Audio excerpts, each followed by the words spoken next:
দিলের মধ্যে সর্বদা লেগে থাকে। দ্বিতীয় নম্বর হচ্ছে রাসূল সাল্লাল্লাহু আলাইহি সাল্লামকে ভালোবাসার দাবিদার, কিন্তু সেই গরিবদেরকে দান খয়রাত করে না, এবং জান্নাতে প্রার্থী হবার দাবিদার, কিন্তু আল্লাহ তাআলার রাস্তা খরচ করে না, কৃপণতা করে, এবং জাহান্নামের ভয়ে জাহান্নামকে ভয় করেন, ভয় করার দাবিদার, কিন্তু সেই গুনার কাজগুলা ছেড়ে দেয় না। 6 ব্যক্তির জন্য কল্যাণের দরজা বন্ধ। ওরা হাদিস শরীফ থেকে আমি সংকলন করে এনেছি। কয় ব্যক্তির মুখস্থ রাখবেন, আমল করেন বা না করেন এটা আপনার এখতিয়ার। 6 ব্যক্তির কল্যাণের দরজা বন্ধ, মানে আল্লাহর রহমতের দরজা বন্ধ। কয় ব্যক্তি? 6 ব্যক্তি। নিচের বাইরে বলেন কয় ব্যক্তি? 6 ব্যক্তি।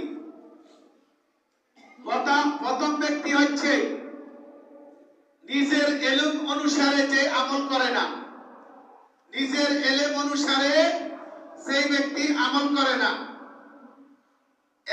এদের কল্যাণের দরজা বন্ধ।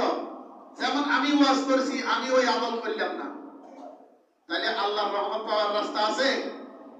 তো এরকম অনেক লোক নিজে অনেক ওয়াজ জানে, মুসল্লিদের মধ্যে অনেক ওয়াজ জানে, কিন্তু ওই ওয়াজের আমল তার ভিতরে নাই, তার জন্য কল্যাণের দরজা বন্ধ। দ্বিতীয় নম্বর ব্যক্তি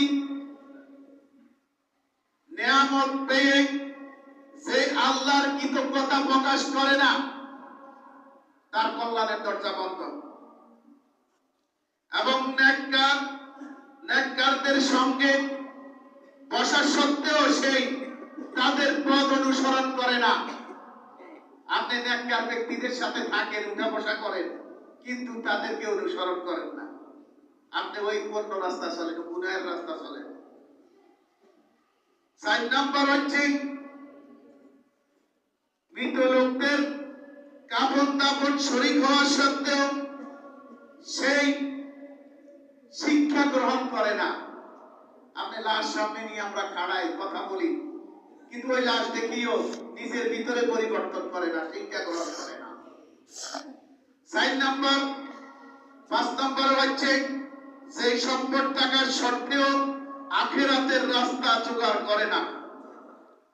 এবং 6 নম্বর হচ্ছে অনেক গুনাহ করা সত্ত্বেও সেই তওবা